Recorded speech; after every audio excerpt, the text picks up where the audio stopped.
Sorotan kami di Kompas Malam, saudara, terkait dengan banjir bandang yang menerjang Brastagi, Kabupaten Karo, Sumatera Utara. Satu mobil hanyut terseret derasnya arus banjir.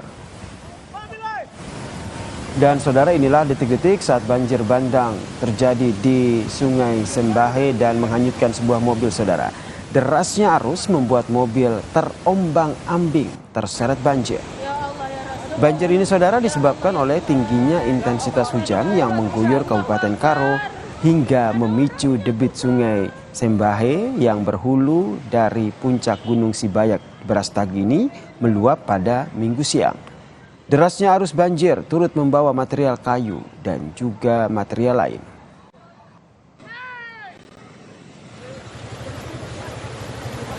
Terjangan banjir bandang di Sungai Sembahe turut merendam jalur utama Medan menuju Brastagi, saudara. Kendaraan yang berada di jalur tersebut terpaksa melintasi banjir dengan dibantu oleh warga setempat. Mengantisipasi kendaraan terendam dan terbawa banjir, lalu lintas di jalur utama Medan menuju Brastagi ini pun ditutup di kedua arah.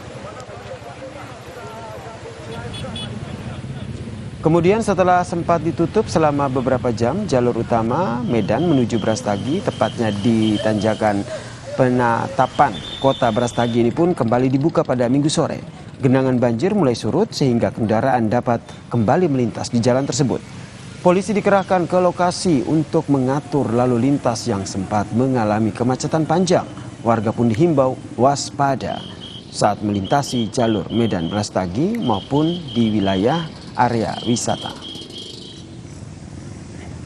Di Penatapan Bakaran Jagung terjadi luapan air yang menutup badan jalan. Kemudian tim Polres Tanah Karo menuju lokasi dan melakukan penutupan berhubung air yang menggenang di jalan cukup deras, sangat berbahaya. Setelah dilakukan pembersihan di lokasi pukul 16.00 WIB, untuk kedua jalur sudah terbuka.